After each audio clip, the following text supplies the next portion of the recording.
We are now broadcasting and we are now recording, and we'll wait a few moments. Hi, Janet. Nice to see you. If you have access to chat, you can let us know where you're coming in from. I'm in the Tacoma area, Tacoma, Washington. Vera, Dr. Vera, where are you? Oakland, California. All right, Oakland. Good, good. How are you guys doing over there? Beautiful today. There's no one wearing masks, so. Oh my goodness. Hi, what Christy. a concept, right? Christy. Hi. Hi, Kay. Leslie and Sarah. If you have access to chat, just type in where you're coming in from, if you will. It's always nice to see who's coming in from where. I'm up in the Pacific Northwest. Washington State was doing pretty well. They're just, everybody's on the rise again. Yeah. Kind of tough. Oh, Portland. All right. How's Portland doing? How's Oregon doing? Oh, Anchorage. Christina from Anchorage, where I'm headed soon. And we've got Sarah from Chicago. Hey. That's great. I'm so glad. We'll get started in one moment. I always like to say you're in the green room at the moment, behind the scenes, backstage, before the lights come on. Kay, oh yeah, Edmonds, but you can't see others in chat. Yeah, you know what? I don't think, I'm wondering, I don't know if participants can see each other in chat. They should be able to.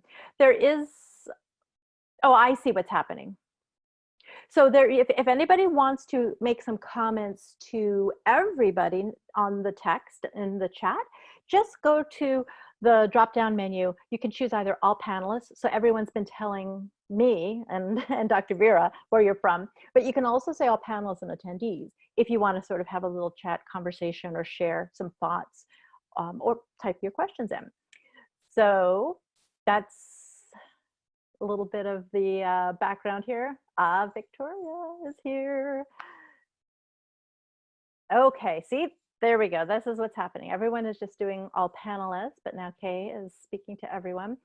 Victoria says hi to all panelists. Again, reminder, if you have a question, type it into chat. You can do it either just to the panelists or to everybody. And we're going to get started. Let's see. Yes, we will get started now. Gosh, I'm sweating. Why am I sweating? Is it hot there today? It's warm here, and I always close the windows, so there's not a lot of noise, and so I'm in a closed space with lots of lights on. All right, we're gonna get started. I'm gonna hold up my hand to do a quick little countdown, then I'll begin, because we want to get right to it. You've got great information for us, so I can't wait. All right, here we go. Hi, everyone. I'm Eliza Sherman, and I'm the CEO of Ellementa, and this is our Women's Wellness Series, conversations with experts, with authors, with people who have wisdom to share. And I'm excited about today for so many reasons. First of all, I've never spoken with Dr. Vera before, and I'll tell you a little bit about how I got connected. But also, I'm really interested in naturopathic medicine, just naturopathy in general. My sister's a naturopath, and she practiced for a number of years at Cancer Treatment Centers of America. So she was an oncology focused naturopath, which is kind of interesting. So I have a lot of curiosity here. We're all in this strange, turbulent boat together, and we're trying to ride the wave. So let's get started. How did I get connected to Dr. Vera? Let me tell you really quick, and then I'm going to have her introduce herself.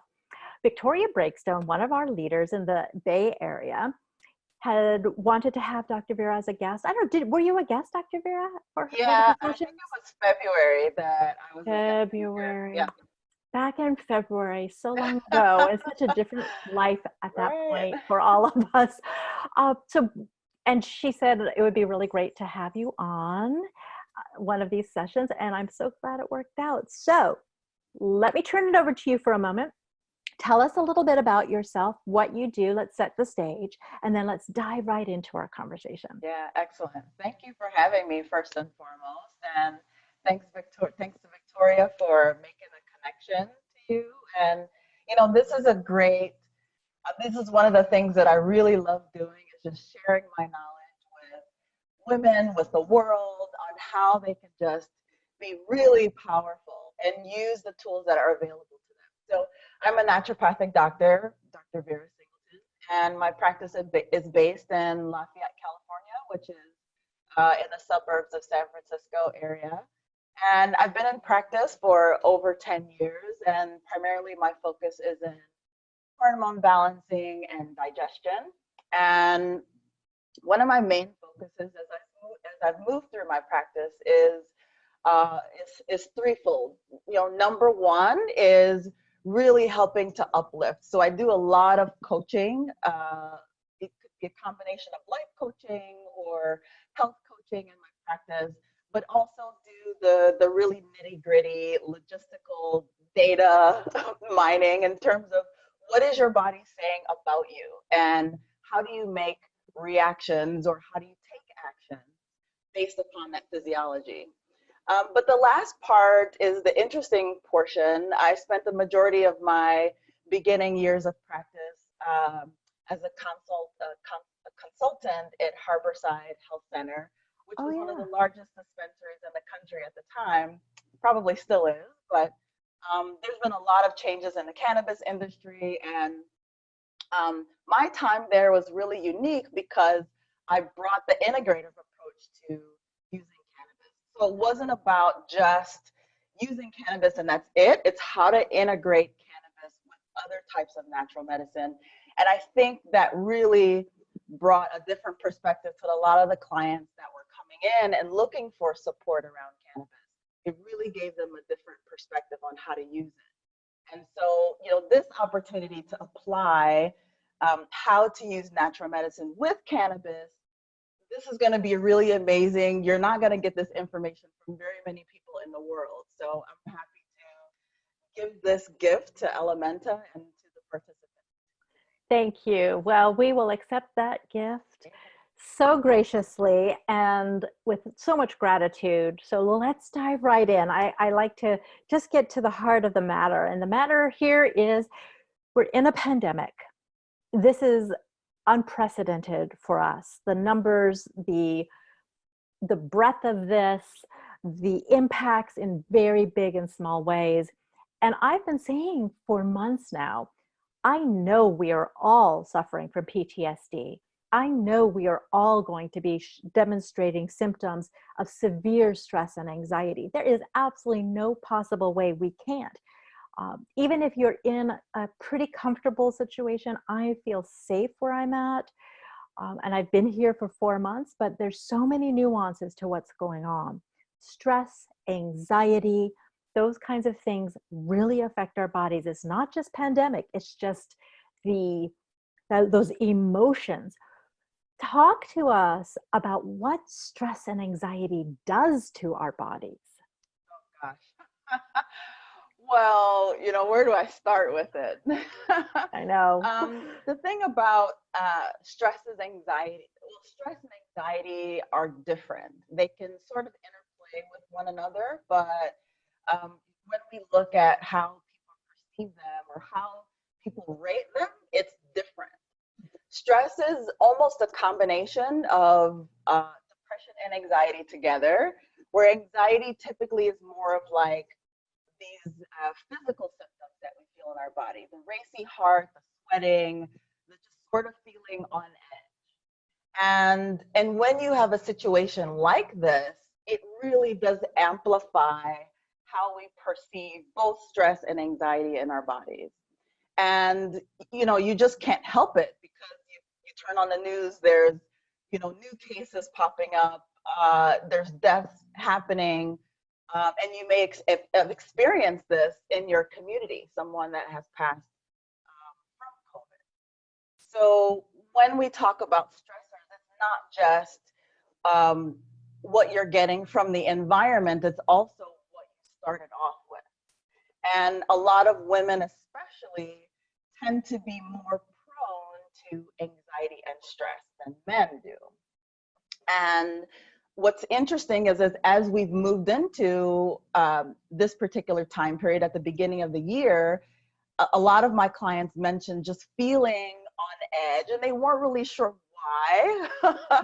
Mm. You know, maybe just all of the stress from just living in our very fast-paced society is just sort of coming to a head. Again, I do a lot of work in burnout, and I'm seeing a lot more clients and coming to me and using these words that I feel like I'm burned out. Mm. And maybe this is the case because burnout actually got a clinically diagnosable ICD-10 code last year, and it sort of blew up the whole conversation around what's really stress or what's really anxiety, or am I just burned out altogether? Wow. So I think that people now have this recognition that, yeah, I was stressed and I'm anxious, but then what's this burnout thing? And how does that really play into it? And then boom, here comes February, March with this virus. And the way that stress impacts is it actually depresses the immune system response. Okay. Depresses the immune system response. Okay. Well, that is that is a problem. That is a big problem, right? Yeah. And especially what's interesting about this particular virus versus, let's say, influenza or even norovirus, is that the suppression of the T cell. And there's different ways that our immune system reacts to bugs, pathogens, if you will. Okay. You know, we have a system that goes into immediate effect, right, to sort of squash and kibosh any type of symptom that these pathogens might cause. But then we have this longer term system that kicks in, which is where the T cells are, right? And this is where we're depending on our bodies to do the job to build immunity against this virus. And so we're seeing much more effects because of the way this virus really suppresses the T cells, and because there's not really a clear immune memory to this particular virus versus, let's say, influenza or versus other types of viruses. Okay. And that's what creates a little bit of instability, even in the medical community, about what we can tell patients and clients of how to protect yourself. So I also want, before we start to talk specifically about cannabis as a way to address this, which is the main star of the show at the moment. Oh, well, you're the main star, of course. I want to also touch on hormones. So I do know that when you're stressed, you're releasing all kinds of hormones that can wreak havoc on your system. I also know, particularly for women, and women 35 plus typically, but not always, or anybody who has any kind of reproductive situation where their hormones are changing and changing drastically. That can create additional issues. Talk a little bit about the hormone aspect of all of this, please. Yeah, this is a loaded gun. Oh no. Oh my gosh. Right, because oftentimes when we're in this age range, 35, 40 plus, we're already going through changes in our hormone balance. And we might feel this clinically or physically by the hot flashes or the changes in our sleep Yeah, pattern. insomnia, Even with menopause memory. and perimenopause induced insomnia. Exactly. Yeah. But so that's one level, right, where we get the changes in estrogen and progesterone. Those are the two main hormones that cycle through during the month that really cause our menstrual cycles to come. Mm-hmm. But when you add in stress on top of that, it then works on down regulating some of these receptors that actually capture estrogen and capture progesterone. So it makes us a little less sensitive and can actually throw, and this is in general stress scenarios. Okay. It can throw you into a state of feeling like almost like your hormones aren't working for you. And that's because of this down regulation of these receptors. Down regulation means reducing or okay. Even if you have normal amounts of hormone available, by you having this stressor, it actually takes away the catcher's mitts that would actually catch the hormones, and the hormones then cause activity.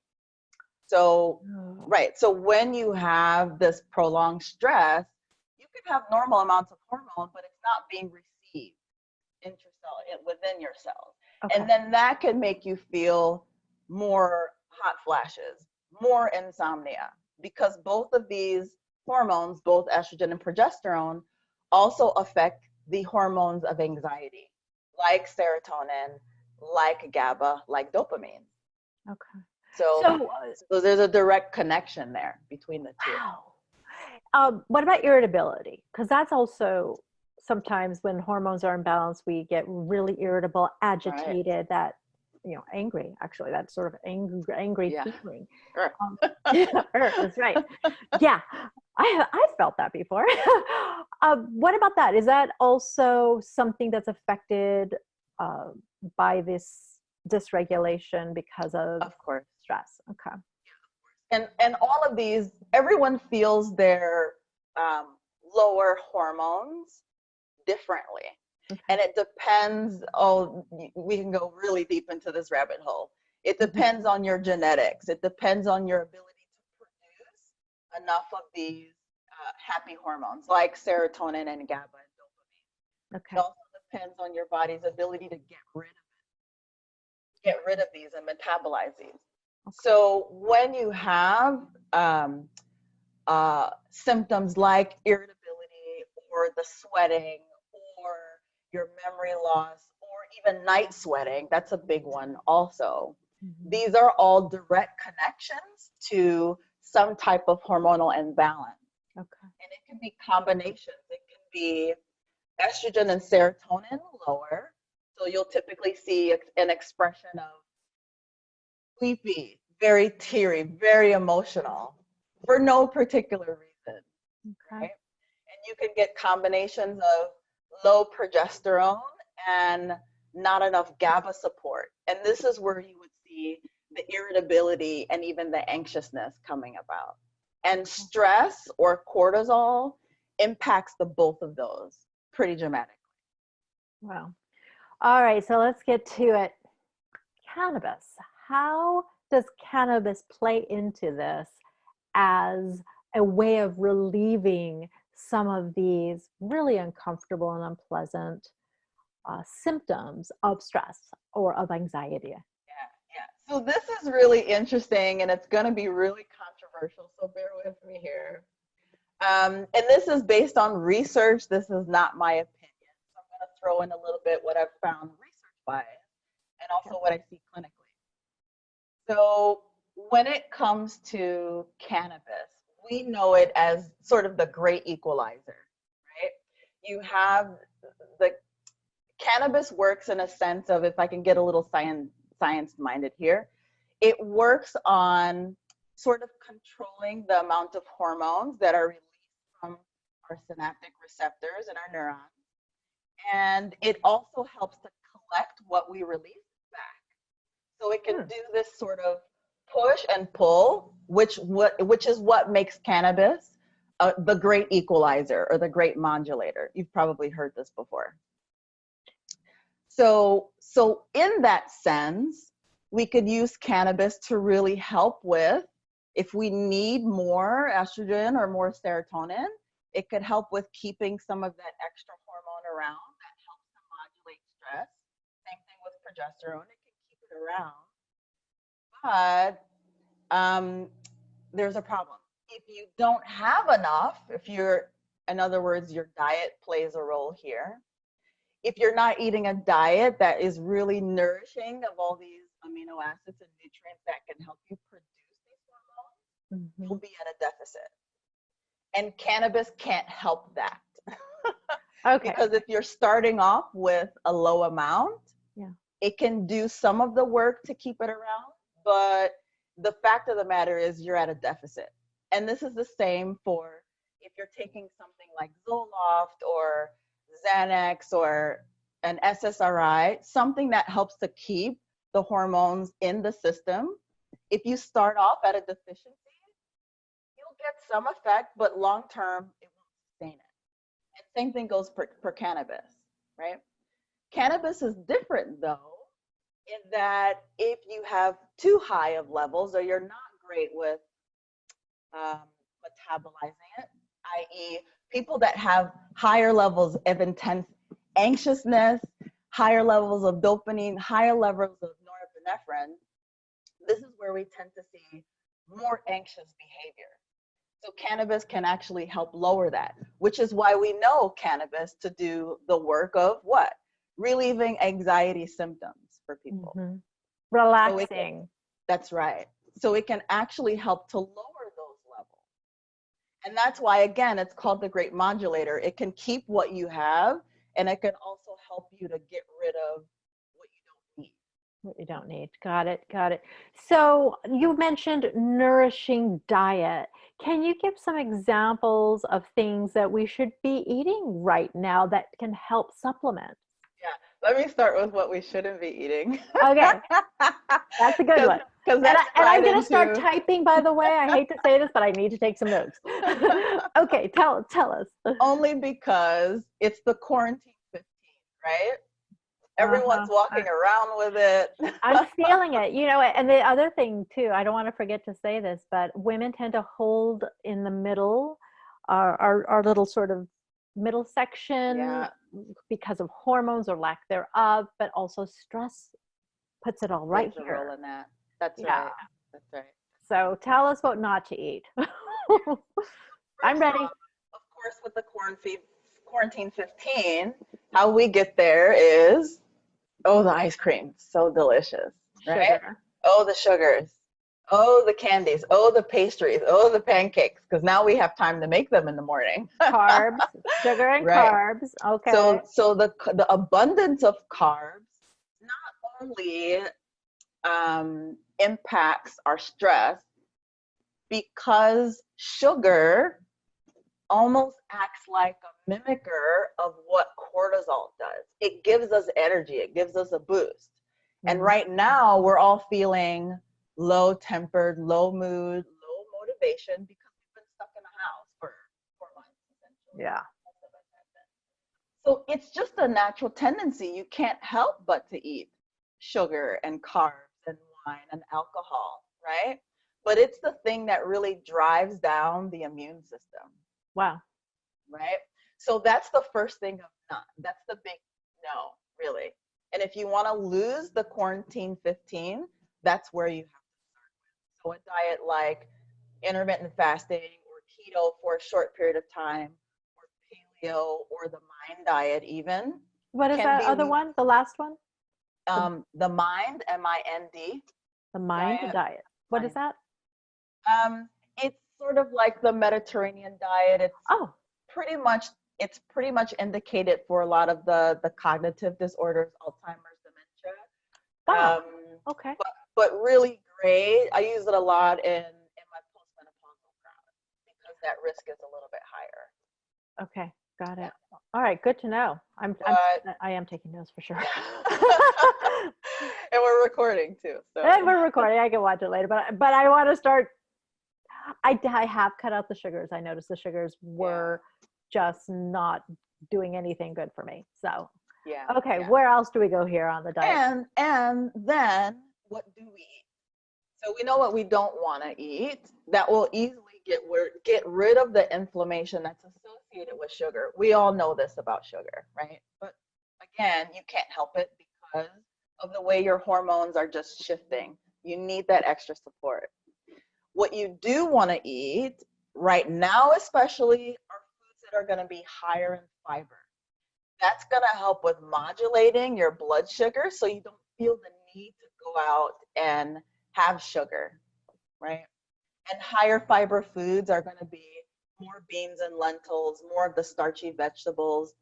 It's almost like eating for the fall, typically the root vegetables, the more starchy carbs, because that will help with giving us a feeling of some sugar. You do have some carbohydrates, but also the fiber keeps the sugar level even. And that's what you want in a time of stress. You don't want a diet that's seesaw with sugar up and down, and then you're, chasing after your blood sugar. That's absolutely what you don't want, especially right now. Okay. And the trouble is, it's hot, right? So you don't want to eat for the fall and the summer. It's a totally different energetic way of eating. Yeah. But this is totally different, right? This type of flu or cold is supposed to happen in the winter time, not now. Right. Yeah. Now is more interesting. lighter foods, greens, yeah, higher glycemic fruits to maintain our energy and the heat, right? But because we're still going through a cold and flu season sort of episode in the summer, it's necessary to sort of shift that diet to match. Wow. Okay, that is really fascinating because I would not have thought of eating the root vegetables, for example, right now. Right. Okay, good to know. All right, back to cannabis. So I have been reading and writing a little bit about the fact that men and women experience, respond to, react to their bodies process cannabis differently. Let's talk about males and females based on reproductive hormones, obviously. How, first and foremost, does anxiety affect women differently than men? And then how would cannabis affect women differently than men? Yeah, and this is interesting. So women in general, like I mentioned before, are likely to experience higher levels of anxiety, twice as much as men, actually. And again, it has to do with estrogen and progesterone. Okay. Right? As our lead hormones. Where in men, their lead hormone is more testosterone. Testosterone, right? Yeah, and so for women, because when we're going through the change or when we're going through variability, so this is perimenopause and menopause, i.e. 40 to 55, 60, this is where the tendency to get more anxious is higher. And this is just by the nature of us going through this change, you get that happening. Yeah. Right? For men, those hormones are not so fluctuating. Their lead hormone is testosterone. So they don't typically drop in testosterone until later in life, right? More so in the 50s. But there's a trend of us seeing lower testosterone earlier. So men actually, and I wouldn't be surprised that over the years, men actually started to catch up with women in terms of anxiety, right? Where anxiety tends to kick in. And that's because of their protective testosterone lower. Oh, so I just want to make sure I understand this. Yeah. As a man ages, 50s and into the 60s, their testosterone levels will reduce. Lower, yes. And then that can increase their stress and anxiety? Yes. Yes. Interesting. Okay. Because sometimes we can get this variability and you have more estrogen rising in men. And then this is where you tend to see men get really emotional. I mean, we love it. Then they're kind of like women then. but they don't feel like themselves. They'll talk about feeling a little bit weaker, like less strong physically, but also mentally they'll feel more weak or soft, they might call it. Okay.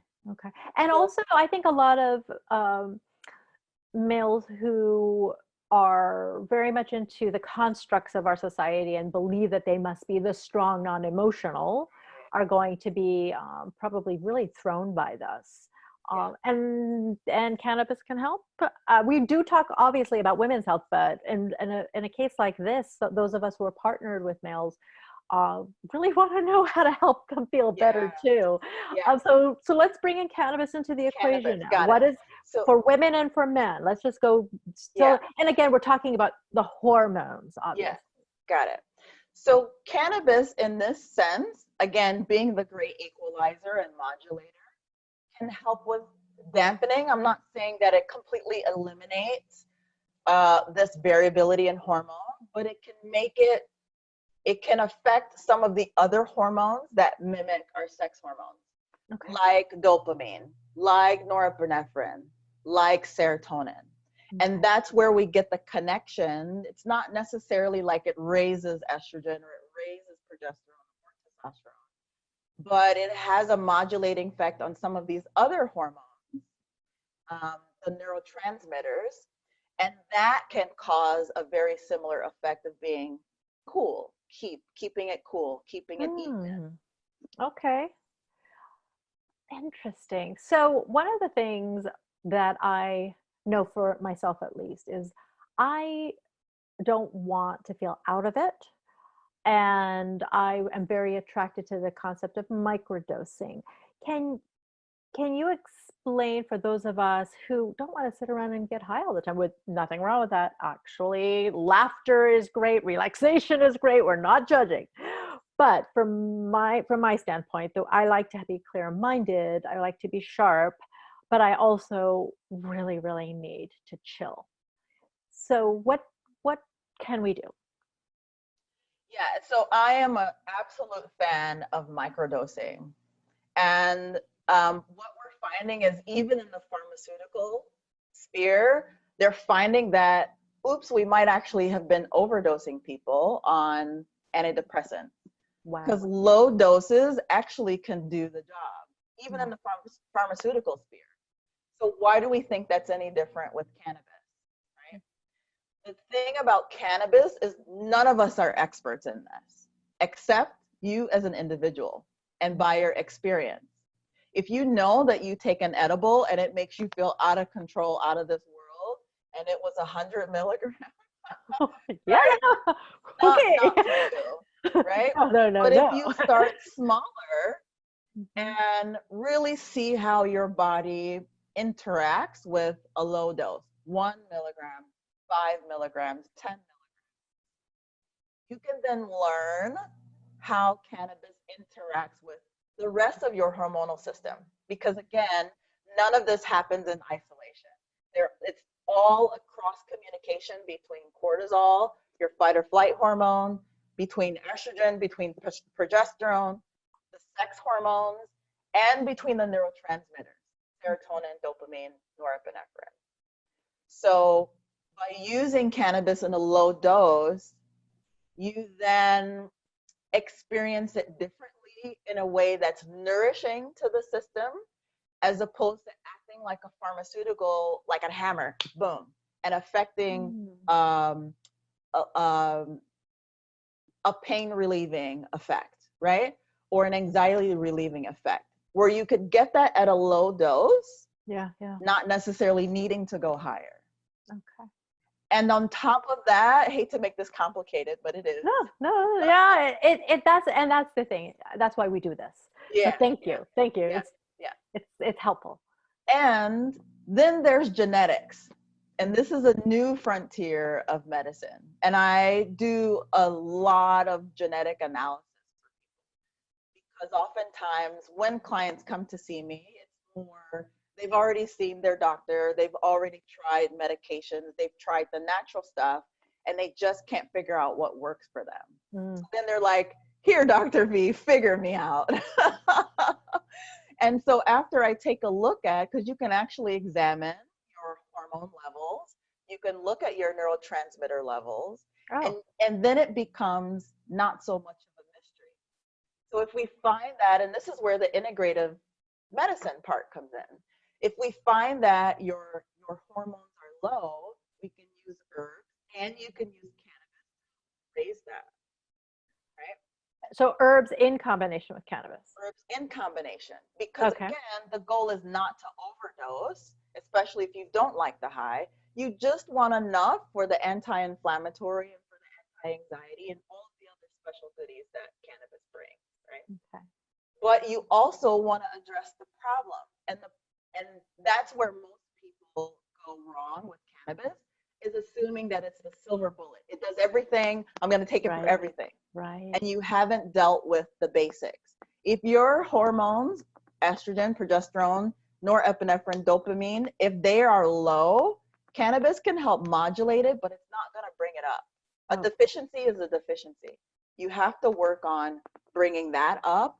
And when people depend too much on cannabis to do the job, this is where the overdosing happens, okay. right? You're like, I don't feel anything. I'm not feeling better. So let me take more. Let me take That's more. right. That's Yeah. right. Yeah. Okay. building the tolerance, overdosing, and then you build this. Well, cannabis doesn't work. It's not that cannabis doesn't work. It's doing its job. It's just that there's a deficiency there.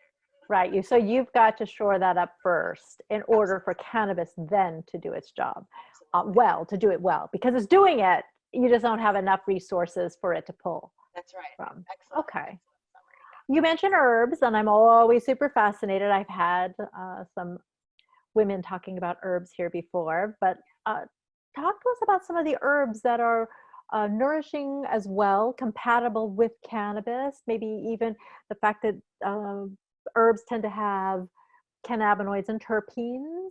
That's They right. kind of work with cannabis's cannabinoids and terpenes, That's the right. chemical compounds inside. So talk to us about herbs. Yeah. Well, what are my favorites? Maca. Oh, A lot of wow. people have Okay. heard of maca. You've heard of this, right? I've heard of maca, but I've never paid attention to it. Tell us about it. Maca is a beautiful herb. Tons of studies around supporting the brain and ovarian and uterine connection, especially Really? when women are having a lot of hot flashes, a lot of disruptions in that lowered estrogen profile. Maca is the bomb. I had no idea. Yeah. Honestly, I thought it was just like what are those called? Those berries. I don't even know how to pronounce it. What's the ACAI berries, Oh, acai berries, acai acai berries? berries, or something like that. I was just thinking maca. I just sort of No. I sometimes get skeptical because everything becomes a trend, and I just don't know what is real or not. Yeah, yeah. And that's where having a really great herbalist or a naturopath or someone that knows the herbs and knows how it affects the physiology, that's where Mm, having them on your health team and not just your GYN, because they can yeah, do somewhat of a job prescribing hormones that yeah, will do the job. But what if there's breast cancer in the family? What if you don't right. want to be on hormones? Then Yeah. what?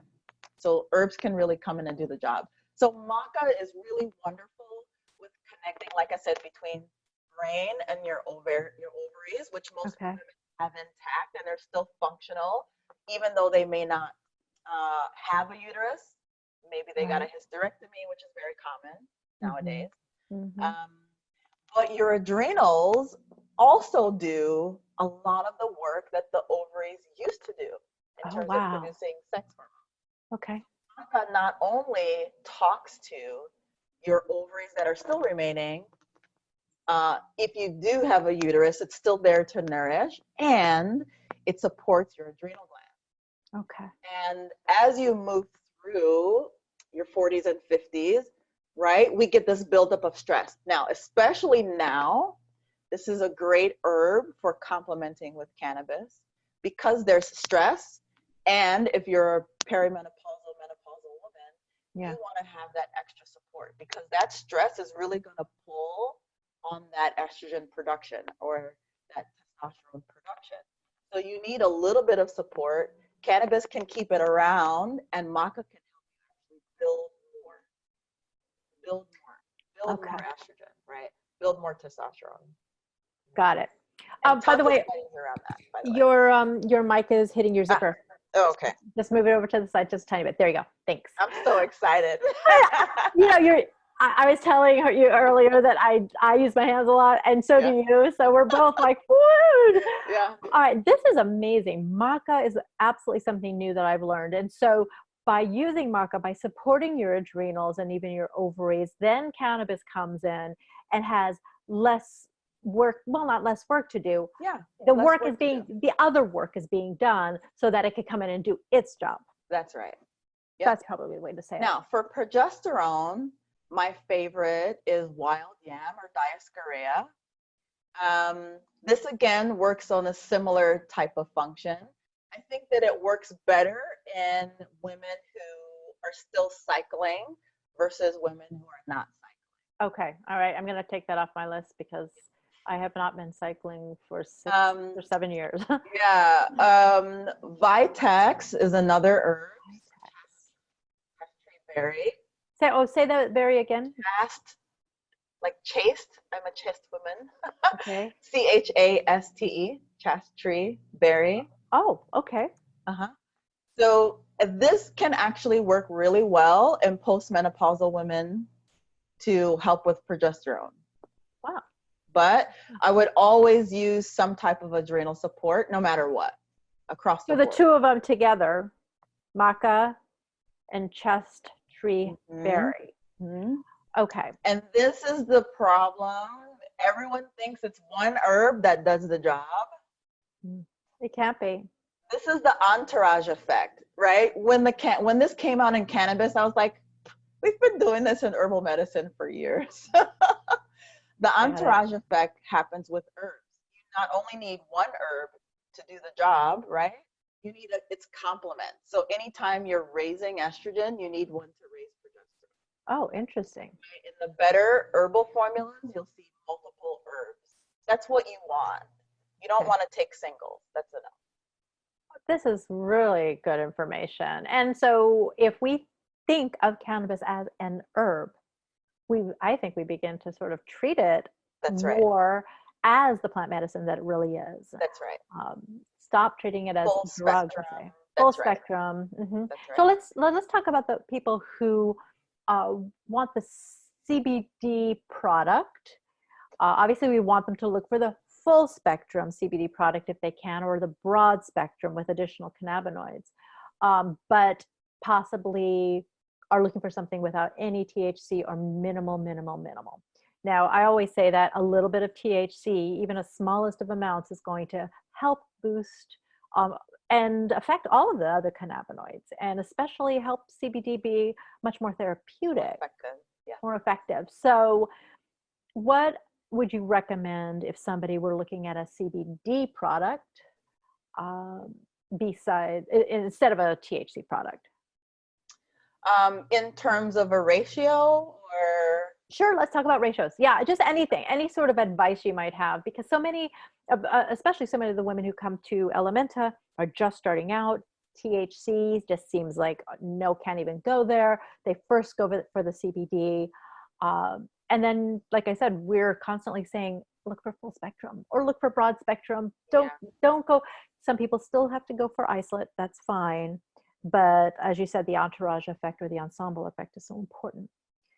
Just any tips at all on the CBD front? yeah, I would say the idea here, as I understand, the higher ratios tend to be more effective for heightened levels of anxiety or maybe acute anxiety, right?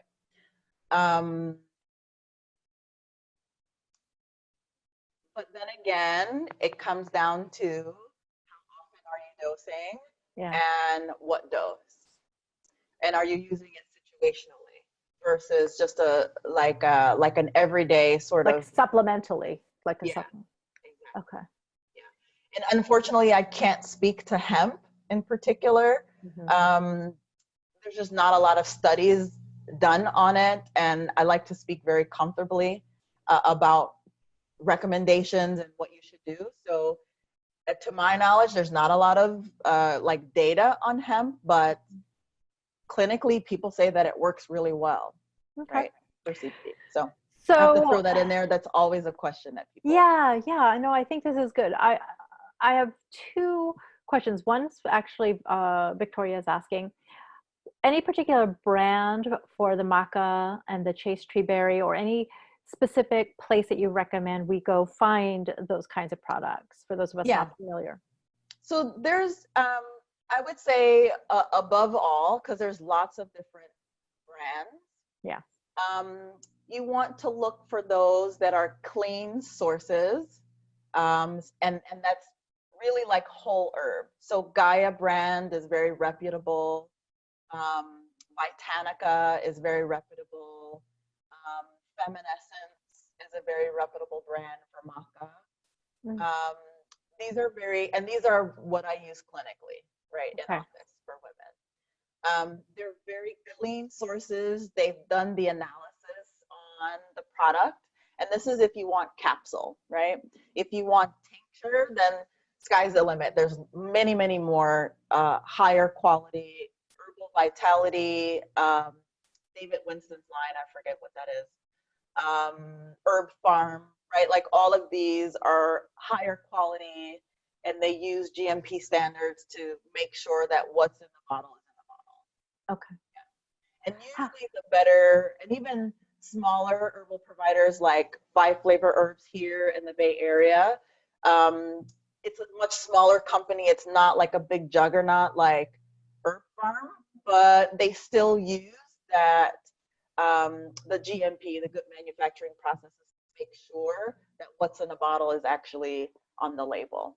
So you just want to make sure and do your reading and research about the company. Okay. That makes a huge difference. That's really, really helpful. The problem is,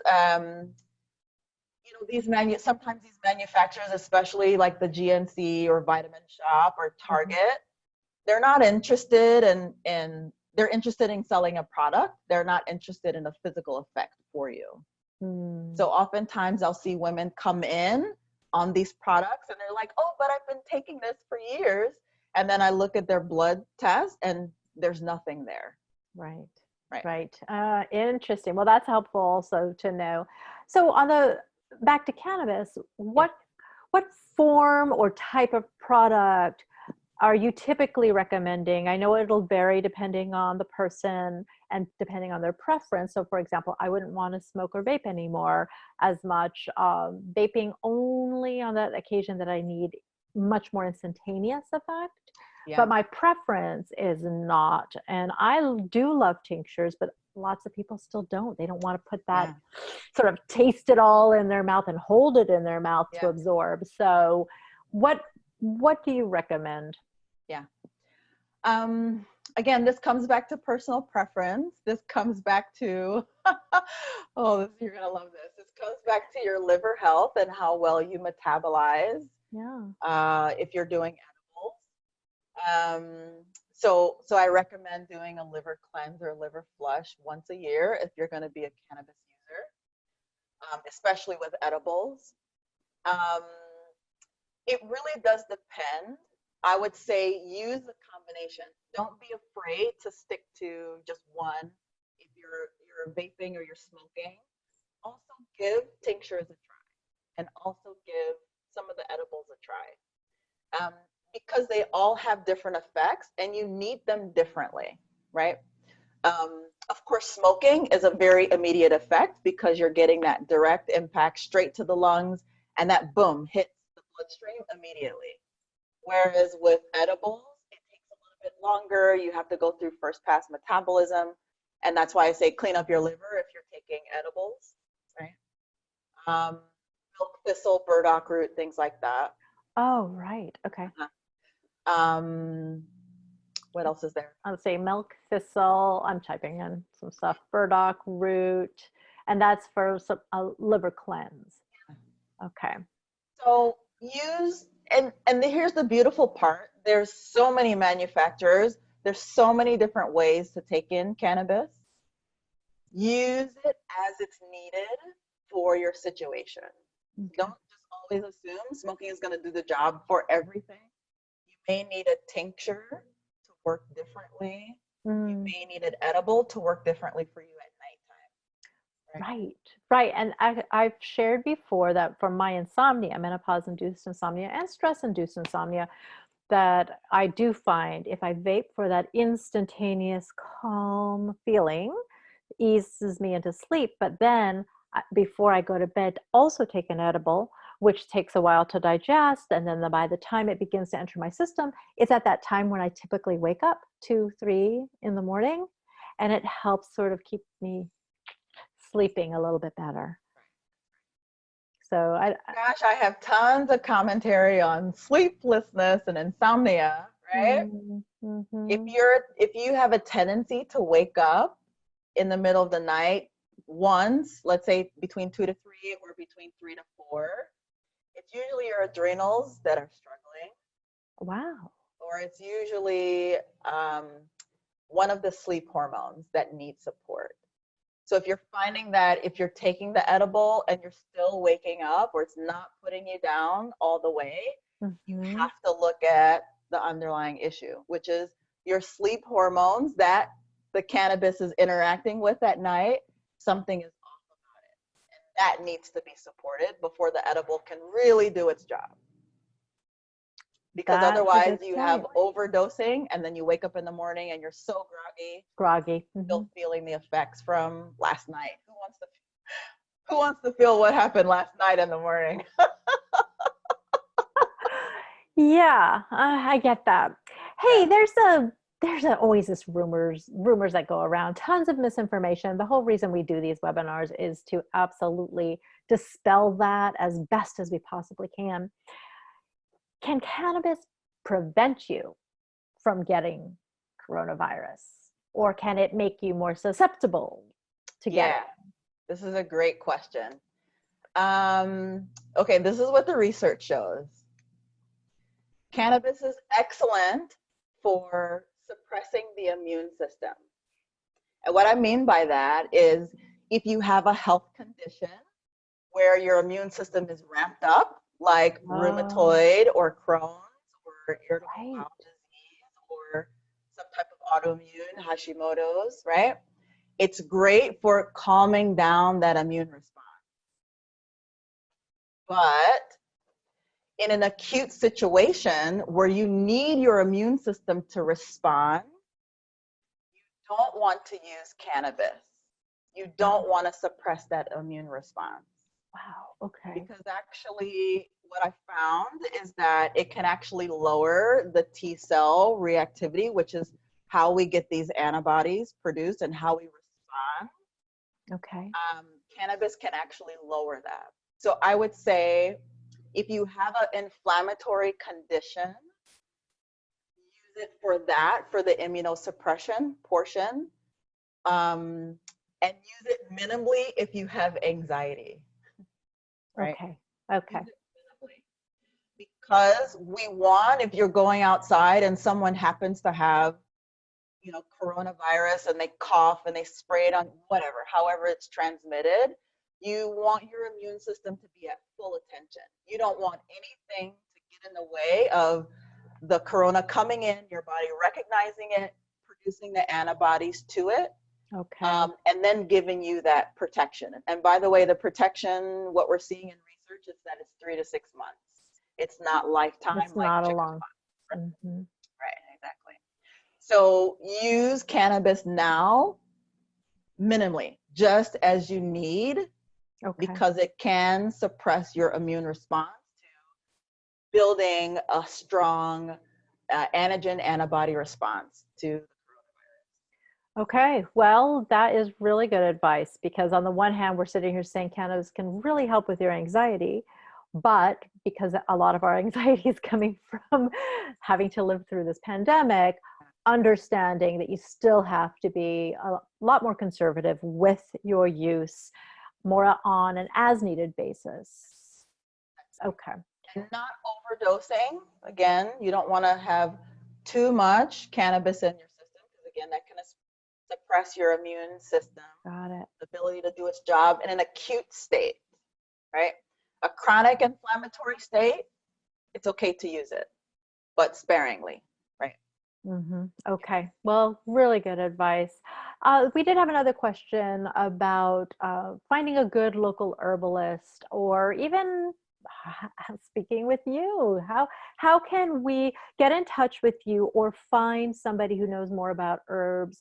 Uh, we were talking about an herbalist, but if really what you do is so full of everything from homeopathy to herbs to cannabis, etc. How do we get in touch with you first?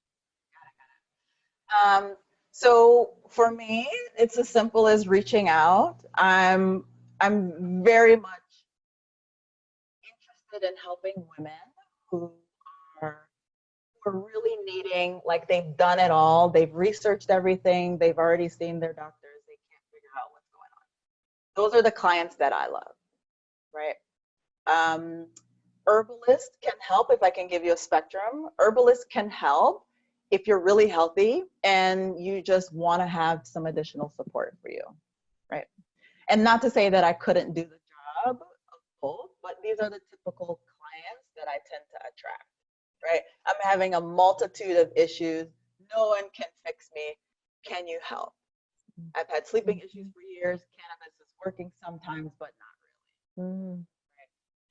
Whereas if you're having light trouble, this is where an herbalist, and I think the American Herbalist Guild, or I think there's a national association of registered herbalists that you can Okay. go and find herbalists in your area.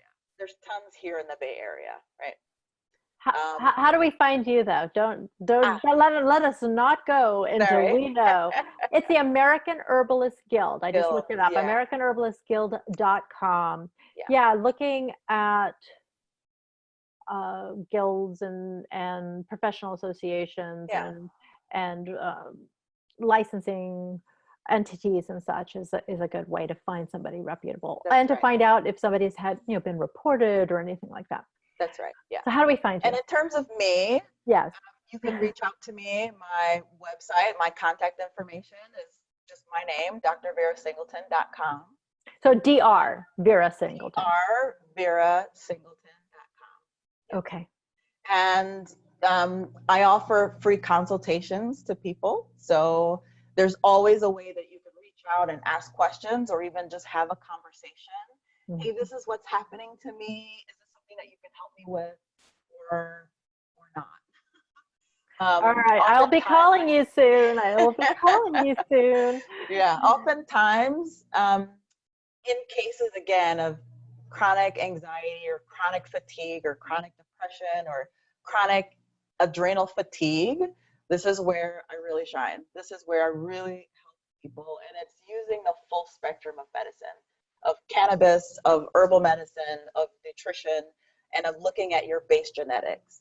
And that's really a complete, this is where medicine is going to, essentially. All right. So I'm already there. I love it. And I'm so glad that you're also here with us today. Yeah. I appreciate it so much. Thanks for everyone who joined us live. We do these sessions every Wednesday and Sunday, 12 p.m. Pacific, 3 p.m. Eastern Standard Time, on a variety of wellness topics, sometimes about cannabis, sometimes about CBD, sometimes about herbs, even face yoga, believe it or not. Love it. Yeah. So thanks again, Dr. Vera, for being here. Oh, it's my pleasure. Thank you so much, Elisa. Thank you very much. Okay, everyone, stay safe, take good care, and we hope to see you again soon. Thank you. Okay, that was the pause. This is where we tell our editor to edit. Thanks, everybody, for hanging out with us. And that was really super informative. I love when I learn something new in some of these sessions. And so you had said taking the complement. What would the complement to maca be? It would also be Vitex, and it would be So those two are the complementary ones. Okay, got it. All right. So, well, I'm going to. This is like tip of the iceberg. I didn't want to overwhelm. Well, then we'll have you back again so we can dig a little bit deeper in that iceberg for sure. Yeah, that'd be so good. All right. Well, now I will be turning this off now and getting back to the family. And awesome. You take care. And I'll let you guys know. It usually takes 1 to 2 weeks for our edited video to be done. Then we put it up on YouTube. We'll send you the link to YouTube. You can use it for anything. Oh, got it. So it's on YouTube, and then I can just grab. Yeah, it's on our website. It's on YouTube. Yeah. And you also mentioned that if I have a free giveaway or just like a resource guide. Yeah. Email me whatever the details are with a link. And when we email out our next newsletter, we can put information about that in there. Yeah. Go ahead and send that. That'd be great. Okay. All right. Talk to you soon. Bye, everybody. Bye. Bye.